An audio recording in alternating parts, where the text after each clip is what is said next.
Who's the funky fresh rabbit that can take care of it? Boss Fight Studios Captain Bucky O'Hare.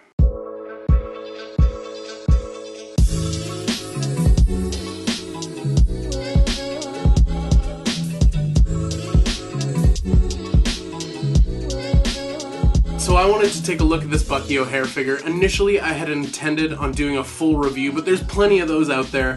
This figure has been making the rounds, and I'm a little late to the party, so I just wanted to give sort of like the things I love about it, the things I don't love about it, and I know that last part might be a little freaky because every single review I've seen just sings the praises of this toy. What could possibly be the downfall of this toy? There is no huge major thing that is a deal breaker. Don't you worry, I 100% endorse this toy. So let's talk about why I endorse this toy. The likeness on this figure is insane. It is so good. It looks perfect. It is everything that is good about the character design. It's amazing. He's got plenty of hands to choose from, which is awesome. I always love seeing tons of hands with a figure, and he has no shortage of hands. His pistols look great, and they plug onto his belt just like the toy back in the day. The posability on this figure is absolutely insane. Like, it is crazy just how posable he is and how fun he is to play around with. If you have any nostalgia for Bucky O'Hare, definitely pick this toy up. It's amazing. It is so good. There is really only a handful of things to complain about. So that's what I loved about the figure. The figure itself is amazing. The likeness is amazing. It really is just the best version of Bucky O'Hare you could ever find. It's so good. Now what I didn't like. Bucky, Captain Bucky O'Hare, mutants and aliens and quality control beware. That's what I'm going with. The QC on this figure isn't the best. All of the problems I have with this toy are purely functional. Mind you, all of these issues I'm having might be specific to me and my toy, but I thought they were worth mentioning because as I was playing with this toy and messing around and doing photos and taking video, they were things that were actively bothering me. And I don't know if I can let nostalgia completely wipe away my practical mind and blind me with just childhood memories.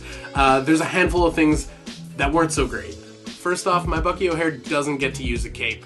It's really not an option, as the peg that pegs into his back is malformed, and no matter which way I try and weasel it in, it's not gonna work. It's like pushing rope.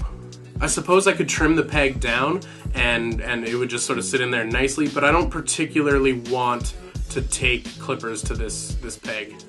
Secondly, while switching out the hands, the plastic got a little strained the first time I did it, and maybe I should have heated up my figure, but I think taking a hand on and off really shouldn't be that much of a struggle. Maybe I'm naive, but I feel like I need to be super, super careful with the wrist pegs because I don't want to break those, and to be honest, it feels like every time I switch a hand I might. And lastly, on one of his face pieces, the teeth had a weird sort of bit of flashing, and I put it on the head anyways and may have damaged his face nub a little bit. I probably, again, could have taken clippers to that, but I didn't really think much of it as I was putting it on his head, and like a dumb guy, I managed to slightly damage the nub that holds his face plates on. So yeah, there's just a couple of weird little flashing issues. But none of that stuff is enough to be a deal breaker. These are just my trials and tribulations with the figure, and I'm sure it's just some overlooked quality control stuff, and that's, I mean, to be expected, question mark. Again, none of this stuff is a deal breaker. This toy is an amazing toy.